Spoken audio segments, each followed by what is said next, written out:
마을에 이제 가을이 점점 오면 가장 분주한 동물이 있대요. 바로 다람쥐라고 하네요. 다람쥐는 이 겨우살이를 위해서 땅에 구멍을 파고, 근데 구멍을 파는데 큰 걸 파서 한꺼번에 거기다가 이렇게 도토리를 많이 넣는 게 아니고 구멍을 딱 하나만 판대요. 하나만 파고 조그맣게 파서 하나만 집어넣는데요, 도토리를. 그리고 흙으로 탁 덮고는 나무 이파리를 막 덮어서 이렇게 아무도 모르게 그렇게 만든답니다. 그것은 먹이를 한꺼번에 도난당하는 것을 막기 위한 그 다람쥐만의 비법이라고 합니다. 이렇게 월동 준비를 마련해 놓고 이제 즐겁게 겨울을 맞는데요. 그 한 마리 다람쥐가 한 해 평균 구멍을 2,000개 정도를 뚫는다고 합니다. 그러니 얼마나 바쁘겠어요. 왜냐하면 1년 내내 뜨는 건 아니잖아요. 도토리가 나오는 그 시기부터 뚫어야 하니까 매우 바쁘대요. 매우 바쁘대요. 그래서 그 한 마리가 2,000개 가량 하니 겨울 내내 풍성하게 지내지 않겠습니까? 우리 코로나 바이러스 이 감염증이요, 지금 언제 끝날지 예측할 수가 없어요. 정말 세상을 지금 흔들고 있잖아요. 이런 시기일 때에 적절한 예화가 아닌가라는 생각이 듭니다. 우리가 만약에 지금 이 코로나 시기 때 나의 믿음도 열심히 무엇인가 준비를 하고 영성도 준비하고 아무튼 삶에도 우리가 부정적인 생각 말고 내일을 바라보면서 준비한다면 분명히 하나님이 세우신 날이 올 줄 믿습니다. 그러므로 오늘 말씀을 들으시는 성도님 모두 내일을 위하여 하나님께서 명령하신 밭을 사는 지혜자가 되시기를 주님의 이름으로 축원합니다. 본문의 예레미야의 이름의 뜻은 하나님께서 세우신다라는 뜻이 있습니다. 여러분, 하나님이 세우신다. 그렇다면 여러분 생각에 정말 난세라고 할 수 있는 지금 이 시대잖아요. 예레미야처럼 하나님이 분명히 세우시는 이런 사람은 어떤 사람을 세우실 거라고 여러분들 생각이 드시나요? 저는 예레미야의 이 이름의 뜻에서 떠오르는 딱 생각이 하나 있었어요. 교회에서만이 아니라 그 삶 속에서 들은 말씀을 드러내고 그것을 또 전하는 삶. 그래서 살아계신 하나님에 대한 희망의 영성을 지닌 사람을 하나님은 세우시지 않을까라는 생각이 딱 들었어요. 바로 여러분이 그 주역인 것을 저는 믿습니다. 난세지 영웅, 그 한자 이 고사성어가 있는데 난세의 영웅 나고 그 다음에 불황의 거상 난다라는 뜻이잖아요. 맞아요. 하나님의 이 명령과 또 그 명령에 순종하는 예레미야를 우리가 보면요, 특별히 32장 전체를 보시면 여러분이 이 말이 딱 와닿을 거예요. 아, 하나님이 이래서 예레미야를 정말로 세우셨구나, 세울 수밖에 없으시겠구나, 이걸 느낄 수가 있어요. 1절을 보시면 유다의 시드기야 왕 10년에 예레미야에게 하나님의 말씀이 임하니라 이렇게 딱 기록이 되어 있죠. 2절을 보면 그때에 이미 바벨론 군대는 예루살렘을 다 포위했다라고 또 기록되어 있습니다. 그 3절부터 쭉 보시면 그때 예루살렘의 운명은 바벨론 왕의 손에 망하게 될 것이다 라고 예레미야가 예언한 것 때문에 국론을 분열시키는 자라는 혐의를 받고 시드기야 왕의 미움을 받죠. 그래서 그 왕궁에 있는 그 감옥에 예레미야가 또 갇히게 되었습니다. 자, 그러면 나라도 지금 나라의 운명도 너무너무 힘든 상태. 예레미야 자신도 말씀을 선포하고 미리서 예언을 해준 말씀 때문에 지금 미움을 받아서 감옥에 갇혀 있는 상태. 그야말로 풍전등화 상태이죠. 이때 7절을 보시면 너는 아나돗에 있는 밭을 살아나는 하나님의 명령을 받습니다. 여러분, 예루살렘이 지금 바벨론에게 함락될 날이 이미 포위했으니까 오늘 당장 지금이 될지 오후가 될지 내일이 될지 전혀 모르는 상황이에요. 자신의 목숨도 지금 어떻게 될지 모르는 상황이에요. 땅을 산들, 순종해서 산다고 한들 여러분 생각에 그 땅이 어떻게 될 것 같습니까? 적군에게 당연하게 빼앗기지 않겠습니까? 우리 일제시대 보세요. 언어도 빼앗아 버리잖아요. 언어를 쓰면 감옥에 갇히고 두드려 맞아도 어디다 하소연할 데도 없었잖아요. 이와 동일한 거예요. 그런데도 불구하고 예레미야는 하나님의 명령이 자신에게 주어졌을 때에 그대로 그 명령에 순종하여서 밭을 샀습니다. 여러분들 일반 상식으로는 이해가 되지 않아요. 예레미야 선지자의 이 행동을 우리가 살펴보면서 오늘 나에게, 여러분에게 하나님께서 이와 동일한 명령을 하신다면 아나도스의 이 밭을 왜 꼭 사야 하는지 그 이유를 살펴보면 참 도움이 될 것 같습니다. 우리 신앙생활에도, 생활에도. 첫 번째로 이 말씀은 누구의 말씀이에요? 전지전능하신 하나님께서 사라고 명령하신 땅이기 때문에 사야 하는 거예요. 7절부터 8절 내용을 보시면 이제 감옥에 갇혀 있는데 예레미야가 그 삼촌의 아들 하나멜이 시위대 뜰한 그 감옥에 있는 예레미야에게 와서 나의 밭을 사라라고 요청해 왔을 때에 예레미야가 이렇게 했어요. 내가 이것이 여호와의 말씀인 줄 알았으므로 굉장히 중요한 고백을 했어요. 아니 지금 삼촌의 아들이 와서 감옥에 갇혔는데 그 말하면 우리 같으면 알았으므로 이게 나올까? 내가 이런 신앙인가? 저거 한번 생각을 해봤습니다. 여기 이 말은 우리가 언더스탠을 제대로 하려면 23절을 이렇게 쭉 읽다 보면은 그의 고백에서 왜 이 말을 했는지 그 뜻을 좀 알 수가 있습니다. 23절부터 쭉 보면 하나님은 애굽에서 정말 노예 생활로 신음하던 그 이스라엘 백성들을 이끌어내셔서 적과 꿀이 흐르는 가나안 땅으로 정말 이렇게 인도하셨잖아요. 그런 은혜를 주셨어요. 은혜를 베푸셨습니다. 그런데 그들은 이제 가나안 땅에 수많은 일이 있으면서 가나안 땅을 정복하고 정착했잖아요. 생활에 여유가 생기자 23절을 여러분 읽어보시면 아시겠지만 주의 목소리에 점점 순종하지 않아요. 그러니까 듣지를 않은 거죠. 말씀을 따라 그러니 살지를 않습니다. 명령을 하셔도 행하지를 아니하였으므로 즉 하나님을 등지고 산 거예요. 그러니까 세상 말로 하면 등 따시고 배부러지니까 그래도 노예 생활이 아니고 이제는 자기 자신의 힘으로 뭔가 할 수 있으니까 하나님을 점점 등지고 사는 그 결과로 인하여서 오늘과 같이 바벨론이 완전히 예루살렘을 다 포위해버리는 이제 다시 또 포로가 될 수밖에 없는 이런 재앙으로 나타났다라는 이 고백. 그런데 하지만 오늘 자신에게 이 땅을 사라 하신 하나님께서 밭을 사라 하신 것은 이 모든 주도권을 쥐고 계신 하나님, 그들을 애굽에서 정말 구출하신 그 하나님께서 다시 미래에 내려주실, 베풀어 주실 이스라엘에 대한 해방과 회복의 축복을 만들어 주시기 위한 말씀으로 자신은 확인했다라는 소리예요. 확신했다, 이렇게 받아들였다, 나는 이렇게 들렸다, 내 귀에는 이런 거예요. 여러분 당시에 선지자가 예레미야만 있었던 건 아닙니다. 많은 선지자들이 있었습니다. 그런데 보편적으로 많은 선지자들은 너희들은 평안할 거야, 하나님을 잘 믿으면 복받아, 이런 선포를 많이 했단 말이죠. 여러분 오늘날도 마찬가지예요. 항상 여러분 소망만 주고 아유 여러분 신앙생활 잘하고 있습니다, 복 받을게요, 이 설교하면 전부 다 인기 좋고요, 그런 교회 가고 싶어요. 그 다음에 잘 돼 있는 교회, 시스템 잘 돼 있는 교회. 지금 십자가 지려는 생각이 없어요. 책만 듣는 설교 싫어해요. 아이고 살기도 버거워 죽겠는데 교회까지 가서 목사님한테 맨 설교 들으면 그런 설교나 들어야 안 가요. 여러분들 신앙생활도 힘들면 하기 싫어해요. 그런데 예레미야는 지금 이 세대가 이렇게 살면 심판이 다가온다라고 계속 말씀을, 하나님의 그 경고를 전하는 거예요.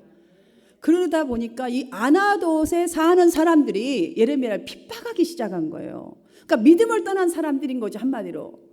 이런 사람들의 그 땅을 사라는 거예요. 여러분들 지금 여러분이 이 땅을 산다는 게 뭐냐? 말씀을 받아야 된다는 거예요. 하나님의 사랑, 하나님의 집중하는 그 땅을 사라는 소리예요, 한마디로.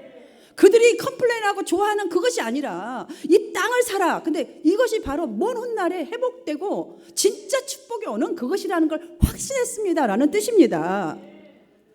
여러분, 어쩌면 저는 이 말씀 앞에서 23절을 읽으면서 이 재앙이 왜 왔는가? 이 코로나가 지금 왜 우리 앞에 와 있는가? 이 아나돗 사람이 내 자신은 아닌가? 라는 생각해 봤어요.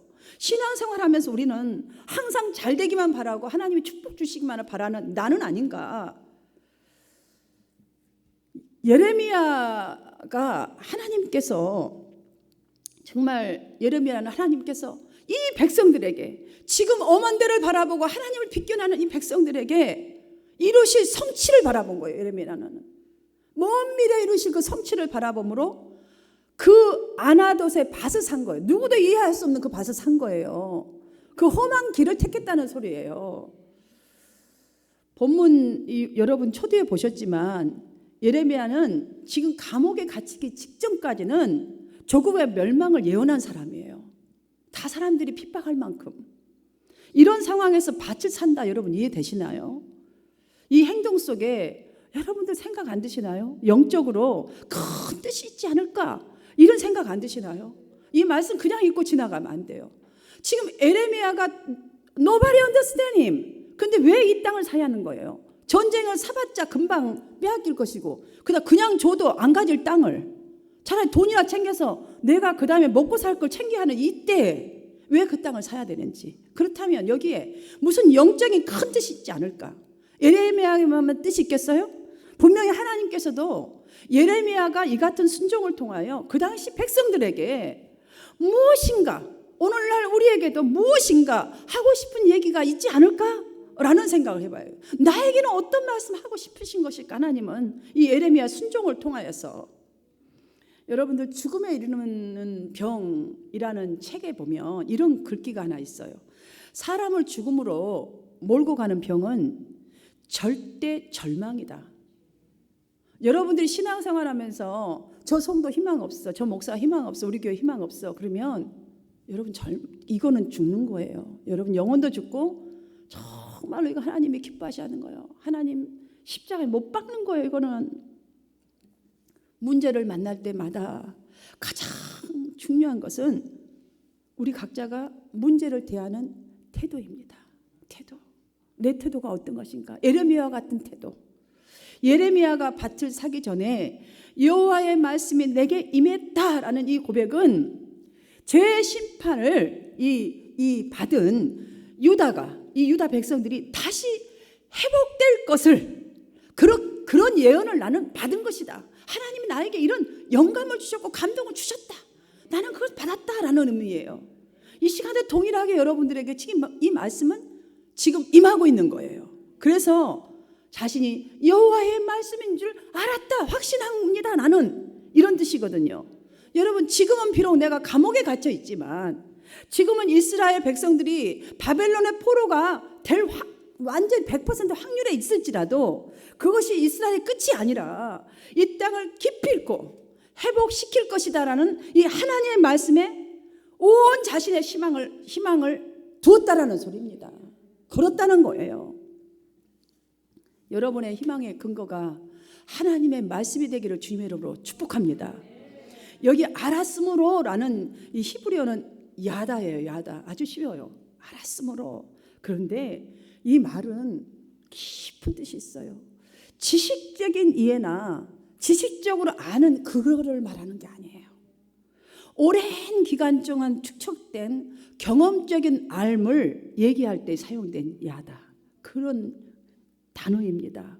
예레미야는 그러니까 항상 하나님의 말씀에 귀를 기울였고 그 오랜 습관을 통해서 그 귀를 기울이고 말씀을 따라 순종하려는 그 열정의 습관이 지금 오늘 이와 같은 때에 이런 말씀을 하셔도 하나님의 말씀의 뜻이 무엇인지를 분별하였다는 거예요. 분별할 수 있었다라는 뜻이 아니겠습니까? 알았으므로 나는 그래서 그것을 분별하였다. 하나님이 이 말씀을 하시는 것을 장차 미래를 준비하고 있다는 것을 나는 분별하였다라는 뜻이에요. 그래서 이스라엘 사람 중에 누구도 보지 못했던 이 미래에 대한 확신을 가지고 그 땅을 산 줄 믿습니다. 그리고 여러분들 보십시오. 아나돗의 밭을 이 산 것은요, 8절에도 잘 언급되어 있어요. 상속권과 물을 권리가 있는 땅이기 때문이에요. 하나님 말씀하시잖아요. 이 땅은 영원한 상속권. 여러분의 믿음이요, 여러분의 끝나는 게 아니에요. 이 상속권이 자식들이 지금 별로 믿음이 없는 것 같아도 하나님이 그 줄기를 꼭 뚫으세요. 이게 있다라는 거예요. 이 믿음 흘러보내요, 여러분들이. 실제로 예레미야에 대해서 여러분들이 이렇게 쭉 찾아보시면 예레미야는 자신을 미워하고요, 바벨론의 반기를 든 사람들에 의해서 그때 당시에 강제로 끌려가서 곧바로 얼마 후에 사망하게 돼요. 그걸 몰랐겠어요? 감옥 갇혔으면 이미 죽은 목숨이에요. 이미. 이 모든 면에서 여러분들 자신에게 손해보는 이 희생을 한 것은요, 예레미야는 자신의 순종을 통해서 자기 민족이 도전을 받기를 원했던 거예요. 무엇인가를 좀 바라보기를 바랬던 거예요. 하나님께 소망을 두기를 바랬던 줄 믿습니다. 하나님도 마찬가지로 풍전등화와 같은 이 상황에서 왜 예레미야에게 이런 명령을 하셨겠어요? 하나님 바보 아니시잖아요.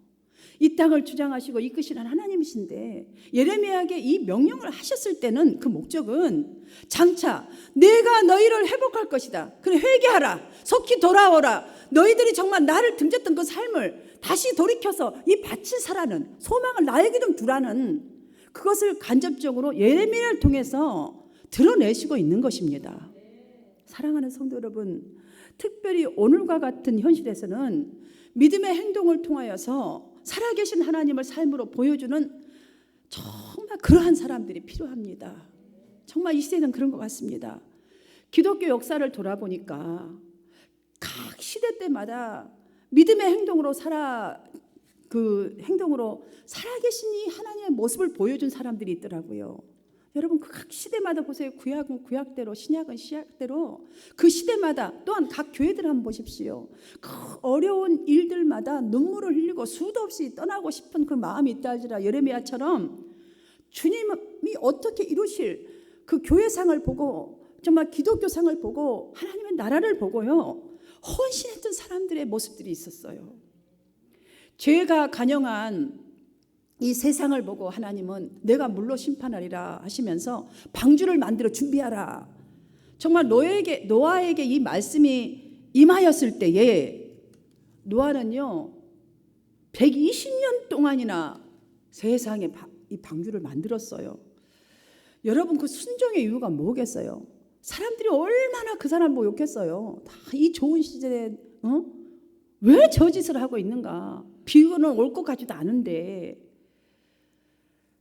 여러분, 순종했던 이유 또한 자신의 이 행동을 통해서 그 민족들도 하나님 앞으로 좀 돌아오기를 미리서 준비하기 위해서 만든다고 수도 없이 얘기하지 않았겠어요? 만들면서 좀 사람들이 많이 물어봤겠어요? 왜 만드냐고? 그랬을 때도 말할 거예요. 앞으로 비가 온다고, 그러면 싹 쓴다고, 심판의 재앙이 임합니다. 준비해야 합니다. 이걸 통해 자신이 만들고 있는, 왜 무모하게 자기만 이렇게 시간을 스페인하면서 만들고 있는지 그걸 보면서 사람들이 하나님의 좀 소리를 좀 듣고 하나님 앞으로 눈을 돌리고 마음을 좀 돌리게 하기 위한 그 순종, 예레미야와 똑같은 심정이었다고 저는 생각이 듭니다. 여러분, 우리가 이 땅에 사는 동안은 우리 주변에서 일어나는 이 하나님의 섭리를, 일들을 보면서 하나님의 섭리를 어떻게 다 이해할 수 있겠습니까? 내 마음도 내가 모르는데 상대방의 마음, 하나님 마음까지 어떻게 다 읽을 수가 있고 이해할 수가 있겠습니까? 없지요. 뿐만 아니라 참 많은 이게 경험을 해보지만 하나님 약속이 딱 기도하다가 그 기도 응답을 받던 오늘 약속 이것이 하나님의 약속 이루어주신 거야 라고 우리가 체험할 때 있잖아요. 그럴 때가 급하게 올 때도 있고 바로바로 올 때도 있지만 여러분들, 때로는 너무 오랜 시간, 정말 지쳐버릴 정도로 오랜 시간 걸리는 거가 참 많습니다. 여러분들이 많은 걸 기도하고 있지만 여러분 애타는 건 많잖아요. 바로 되든가요? 아니에요. 그래서 하나님 밭을 사라 하신 거예요. 준비해야 되고, 우리가 정말 말씀을 따라 산다는 것이 이 밭을 사고 이 인내가 없이 하나님에 대한 소망에 대한 이 영적 신앙이 없이는 정말 쉽지가 않아요. 그 시간 120년을 기다리고 우리가 준비하면서 간다는 것은. 그래서 참 신앙생활이 쉽지가 않다, 내 자신을 보면서 그런 마음이 들 때가 너무너무 많습니다.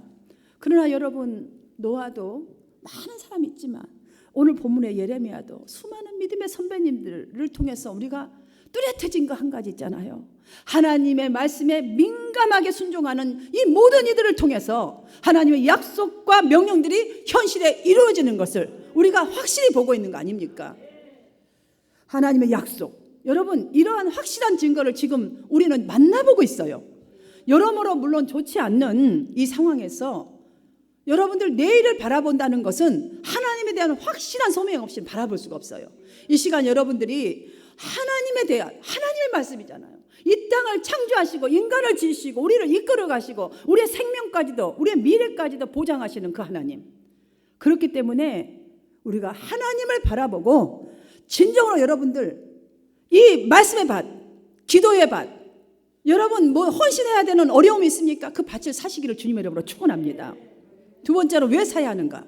미래가 보장되어 있는 땅이기 때문에 사야 하는 거예요. 하나님의 말씀, 미래가 보장되어 있는 거예요. 하나님이자 여러분, 한 말씀도 하나님 비켜가는 게 없습니다. 다 이루십니다. 보장되어 있어요, 미래가. 예레미야는 자신 때문에 이 밭을 산 것이 아닙니다. 감옥에 있는 사람은 뭐 때문에 밭을 사요? 자신 때문에 사지 않았다는 것을 이 감옥에 갇힌 상태에서 말씀을 들었을 때 우리는 캐치가 되지 않습니까? 10절과 12절을 보면 이 두 구절에는 봉인되고과 봉인되지 않는 두 개의 서류가 언급되지요. 이 두 개의 서류가요, 하나멜과 증인이 보는 앞에서 바룩에게 딱 넘겨졌다라고 이렇게 기록되어 있어요. 이 뜻이 무슨 뜻이냐면요, 그것은 사람들이 다 볼 수 있도록 하기 위함이었어요. 일단은 그 다음에 봉인된 것.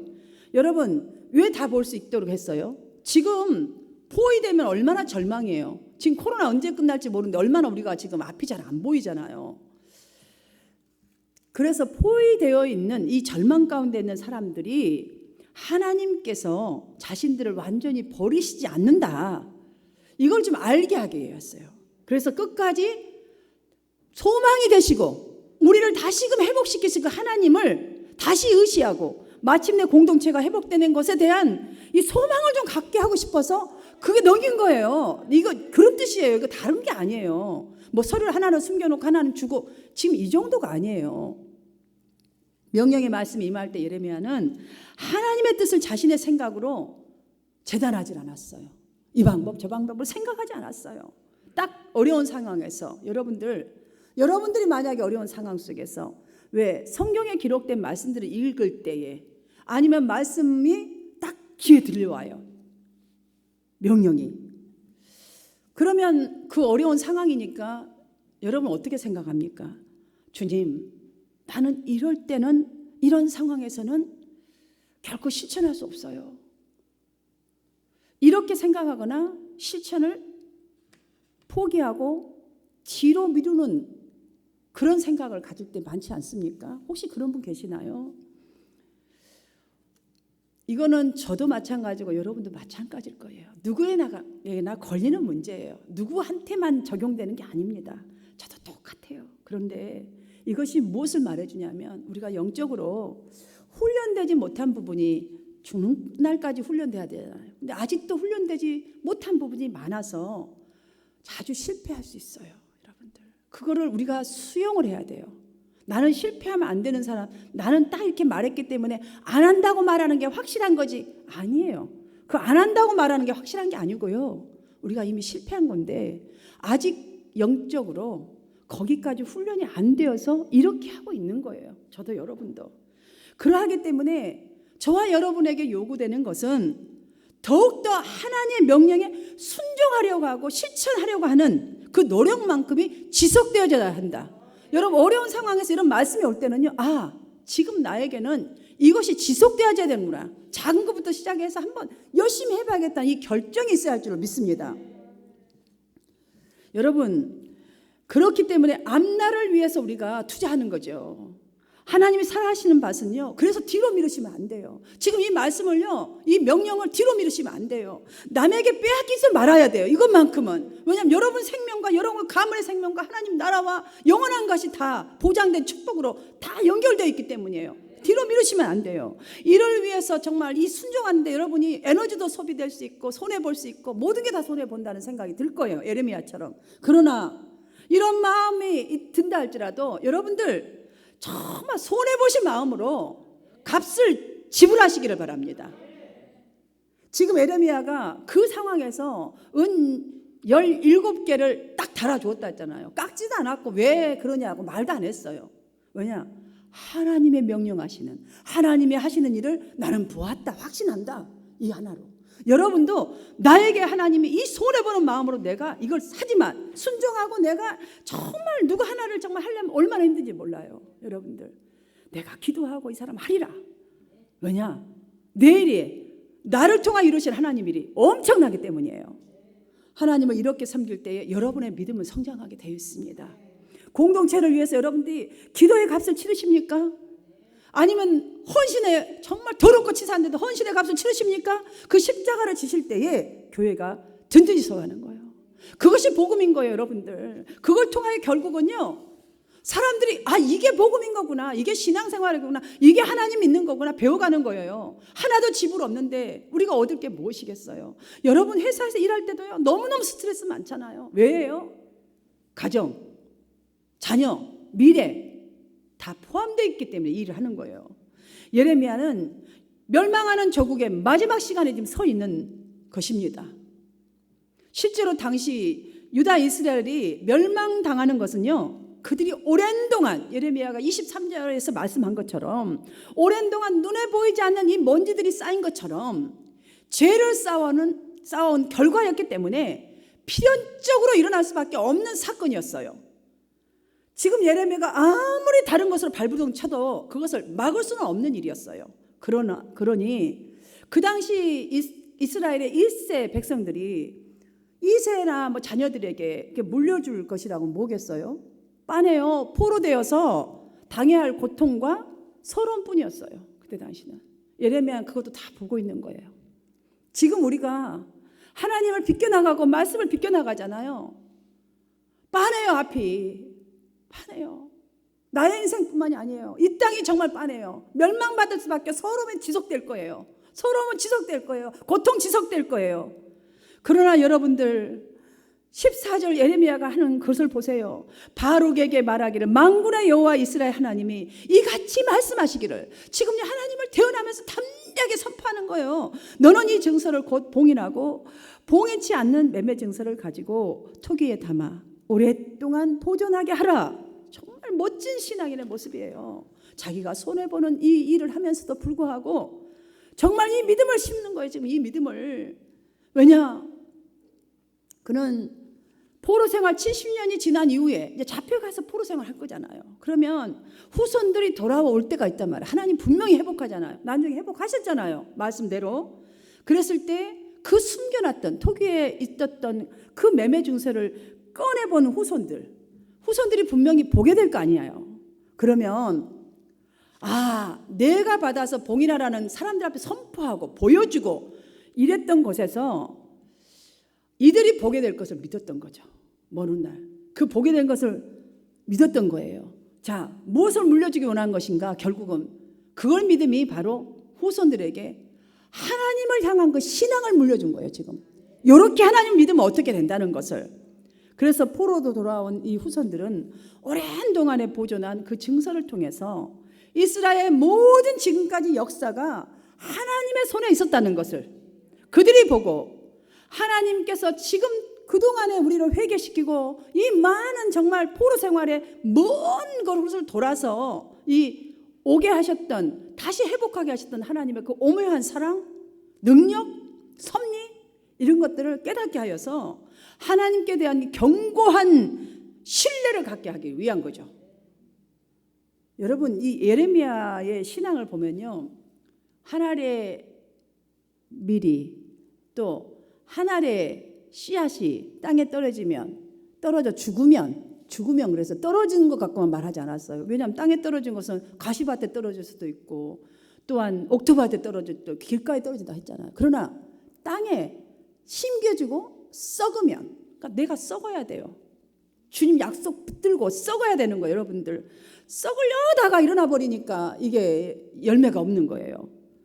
정말 예레미야를 보면 딱 한 알의 씨앗이 생명을 품고 땅 속에서 탁 썩어서 이해가 새싹으로 탁 올라와 가지고 돋아나서 피어나는 꽃과 같은 거예요. 아름다운 그 꽃, 완전 사막의 한 송이 딱 핀 꽃.